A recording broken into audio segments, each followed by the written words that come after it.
and you have footage of it, why wouldn't you show it to us? I'm not saying they're lying, but it perplexes me because it almost seems like they're hiding something. Hey y'all, so today I'm going to be talking to you guys about designer horror stories. Today I'm going to be talking to you guys about the PTSD I have experienced with selling and buying designer handbags. So glad to see you guys again. I've been busy in the background. I've just released my video about James Bond, third part series in my style analysis, so go check that out if you haven't seen part 1 and 2, because part 3 is out. So now if you want to, you can binge parts 1, 2, and 3. Let's get into it. I've bought things off of Dior.com before, and I didn't know that Dior.com is actually separate from the Dior storefronts that you buy in shopping malls. I thought they were all the same, that if you buy something in Dior.com, you can return it in store. That's not the case, actually, which it was a problem here because I've bought things off of Dior.com many times, online purchases, and I've returned them using their shipping label online, and I've had no issues returning stuff. They've always accepted my stuff that I've returned graciously. So this time I bought a mini Lady Dior in this white lambskin. The color was called Latte, and I didn't like it because it was suicide. I already know it was suicide for my wallet buying such an expensive item, but it's suicide because the item's going to just get ruined and you're not going to see the same resale value, especially since it's a Lady Dior, which historically when you resell a Lady Dior you get only like half the money back from the money that you bought it for. So I was like, this isn't a good idea. In case I fall out of love with this item in the future, it's not going to stay for me. So I returned it and it was brand new. I wrapped it up, original condition and everything. I also did take photos of the bag before I returned it because lessons learned from the 2 previous horror stories. And then suddenly, after I returned it using their label, one day it got shipped back to me. I was perplexed why Dior sent it back to me. And Dior, I reached out to them. They claimed that I ruined the leather in the bottom corner. But when I looked closer, there was a little gray streak on the bottom corner when I opened the UPS box that day when I received it from them. And mind you, that gray streak was not there in the before photos when I shipped it back to them, when I returned it to them originally. On further inspection, that little gray smudge or streak, it was like an oblong, it's not really a streak. It was just dust that I usually just wiped off with like a cloth. And my boyfriend and I talked to them and called them on the phone and said, this isn't damage, it's just dust. Why did you say that it damaged and why did you send it back? They said that they have footage of packing it and they said that it was in good condition. When we asked to see this footage, they said that it was internal footage and they wouldn't let us see it, which sounds BS, because if you have damage on something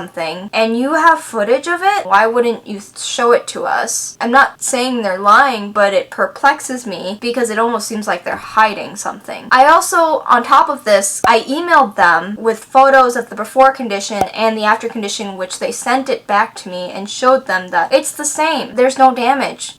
Customer service said that they wouldn't accept it, and I even asked if I could bring it to a store and return it in person for them inspected, but the Dior stores are not in any way affiliated with Dior.com. Something bought through Dior.com has to be returned directly to them, and it can't be returned to the Dior store, even though they're both Dior. Why do you work this way? Why are you like this? It makes no sense. At this point, I was done with this, so I was like, okay, credit card dispute.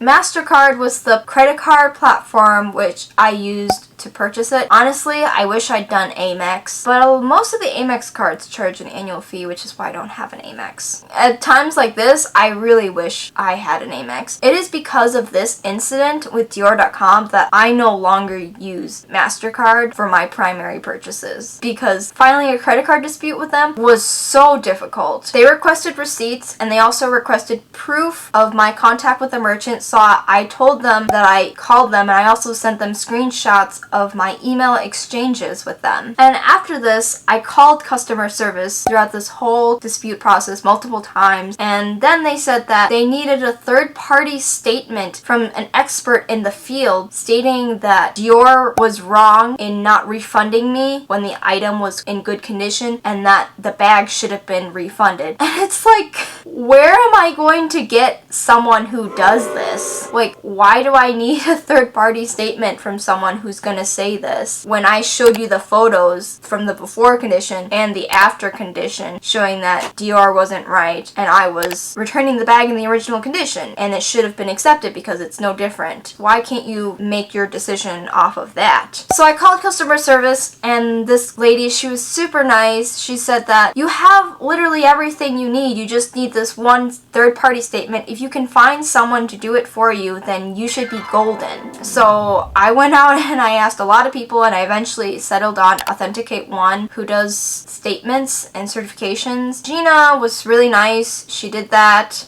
Oh, the lights turned off. I also reached out and talked to another person who was trying to charge me more than what Gina was charging, and Gina's prices were more reasonable, so I went with her. And she said that based on her experience, I may not have success, but I said, I'm just gonna go for it anyways. They say I need a statement, and if you're willing to do it, I'm willing to do this. So she wrote me a statement after I sent her the photos and explained the whole situation, and she also believed that yes, in her professional opinion, that this bag should have been able to be accepted as a return because there's no damage to the condition of the bag based on the before and after photos. So I sent this over to MasterCard and I didn't hear back, so I had to call customer service at this point again. At this point, I was probably their regular at this point because I called them so much. And I called customer service and I explained the whole situation top down. At this point, I feel like I've explained this situation so much I could write a novel about it from heart. But I explained that yes, there's proof and the third-party certification. This is what you wanted, right? This is what the customer service lady I talked to last time said, that this is all you needed and this was what was left to get my money back from this dispute. And this customer service agent just, I don't know if it was because they didn't know what to do, if they didn't have the authority. They just said, no, I don't think we can give you the money back,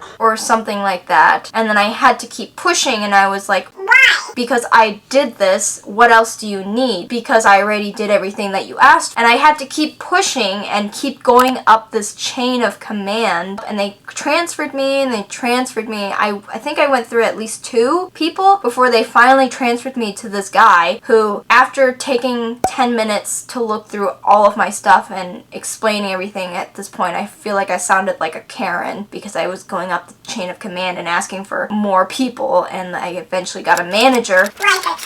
This guy came back after like 10-20 minutes of me being on hold. He refunded me, and that was it. I was so thankful that he did it, but it was literally so easy. It just took one person who had the authority to just look over everything and just give the okay. But it seemed like all the other associates were very like reluctant to, maybe because they didn't have the authority, but it seemed like I really needed to like push through those associates in order to have gotten like the guy who finally refunded me, because if I had just rolled over and accepted what they said, I probably wouldn't have gotten my refund for this bag that was brand new and I didn't do anything with it. Lesson is to just keep pushing and stand your ground. So after I got refunded for the dispute on the bag, I didn't really want the bag, even though I got basically a free bag out of this whole situation. I sold it to Fashion File because, like I said, white lambskin is suicide. Now time for the final story. This is with my experience with the RealReal. So I sold 2 bags to them. The Kelly 28 that I mentioned at the beginning of this series, and also the pink trendy CC, the 3rd one that I got, that I also mentioned in my review video of the pink Chanel trendy CC. I'm selling it because I'm no longer interested in the style of the trendy CC, which it's still up for sale now. Check it out on the RealReal. The RealReal, I haven't had any experience buying from them, but I have heard that selling on the RealReal can be a pain. This story is exactly that.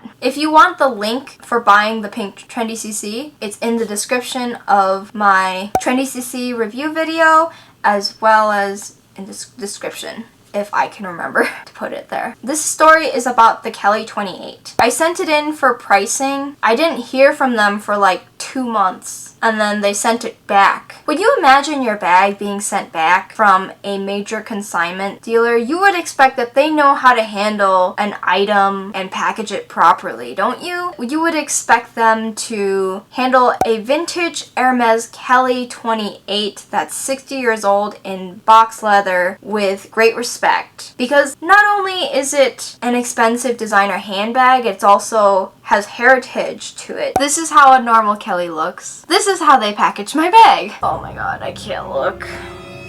Ugh. I'm gonna put the photo on the screen. Does it even look like a Kelly anymore? The silhouette of a Kelly is completely different. But this bag doesn't even look like a Kelly bag anymore. It looks like a flat bag. A Kelly bag has a handle. They've destroyed the handle. And I was so scared to open this because from my experience with this bag itself, it was already so delicate that knowing that this is how they packaged it, I already knew that there was probably going to be some damage. And I was right when I opened it. This ripped the leather that was attaching the handle to the D-rings. The bag wasn't going to detach, but at this point, I'm sure if you used it with extensive use, the handle was going to come off the bag. It was unusable at this point. They had permanently damaged this bag to no repair. I was really pissed because they had created property damage. And this isn't just a $150 tote bag that you buy from Quince, which by the way, I really want to buy this Italian triple compartment tote bag from Quince. It's been on my wish list for the last few months and I really want to buy it. I haven't pulled the trigger yet and maybe I will soon. But it's not something like that.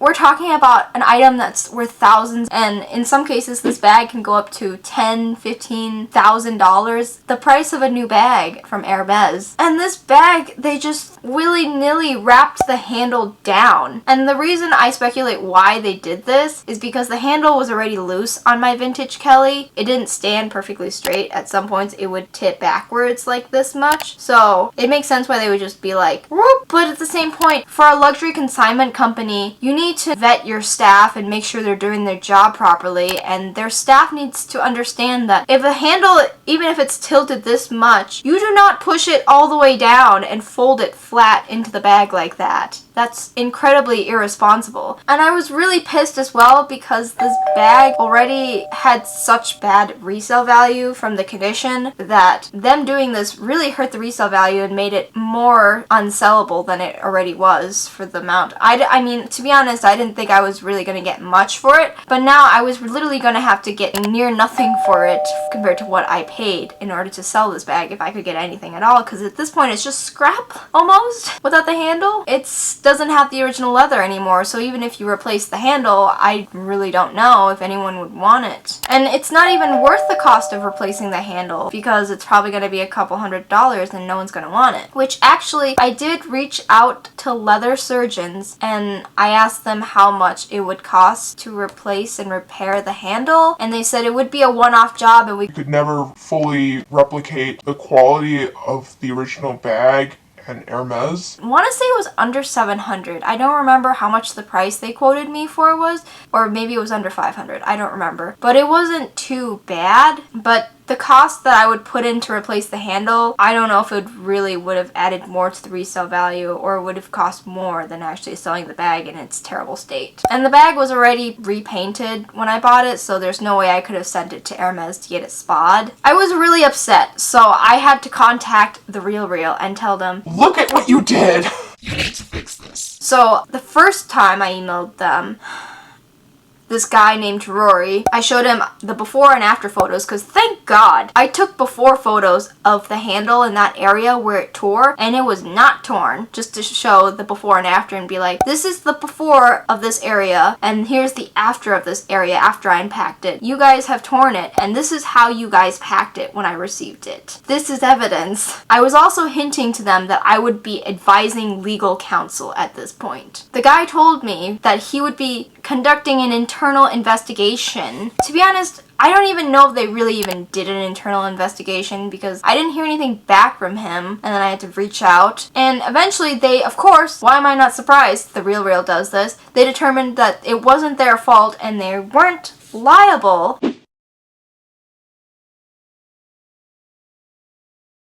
And I was really upset because I had before photos. It's not like I didn't have proof. So I kept pushing and I emailed them back saying that this is not acceptable. I have before photos, so I know that this is not proof of me mishandling the bag. This has something to do with you, and especially with how it was packaged. Like, I don't understand why they weren't owning up to it at this point. The second time I reached out to them, I emailed Rory. This guy, who I think is quite a dick, must have closed out on the investigation because I got sent to another guy, Gerard, when I emailed back pushing saying that this is not okay. I have proof, and I am fully willing to email your legal counsel, your legal department to sort this out. The second guy who responded back, named Gerard, said that he would help with the situation, and I was surprised that I was no longer dealing with the old guy. But it was probably for the best because I actually managed to resolve the issue through Gerard rather than the first guy. I got advice from online when I was researching this whole thing because I was very devastated for weeks that someone else who was actually a lawyer,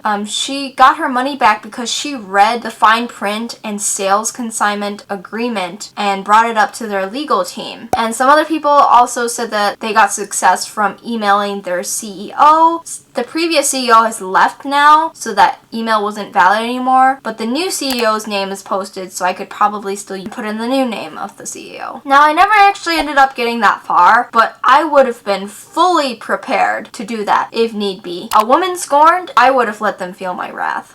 So I am so happy I took the advice of this person on the Purse forum who was a lawyer, because I read the consignment fine print and it said that they must repay me if they damage the item while it's in their possession using their standard shipping service, which I did. I used their shipping label from UPS, and they also must pay me the market rate of the item as if it's sold as a listing on their website minus their consignment fee. However, the market rate would be determined by them, of course. So they did leave a clause in there where it's like they could determine the market rate. If they did give me a market rate that didn't make sense for my item, I would have probably retaliated by giving examples of other items on the market and what they were selling for on average to get an average. Kind of DIYing my own Kelly Blue Book value for the Kelly if I had to, in case they determined an absolutely BS market rate. So I basically told him these 3 clauses that I just told you in that email when I emailed back to Gerard, and told him that I am seeking legal counsel and I am not afraid to reach out to your legal team if this matter does not get resolved. Gerard was actually very gracious and attentive compared to Rory, and I had to follow up with Gerard once in repeating like this policy clauses because I hadn't heard back on the investigation he opened with the consignment team. And then when he finally gave me a deadline for that because the investigation with the consignment team was taking longer, he actually followed up every few days, and he even went so far as following up on a weekend as a 3rd day too. And I don't know if their business hours are on a weekend or not, but that really shows me that he went the extra mile. To be honest, I'm not so sure if he was just being attentive and nice, because this is the second time I emailed them threatening to sue them, and I actually had legal backing from their consignment policy, and I was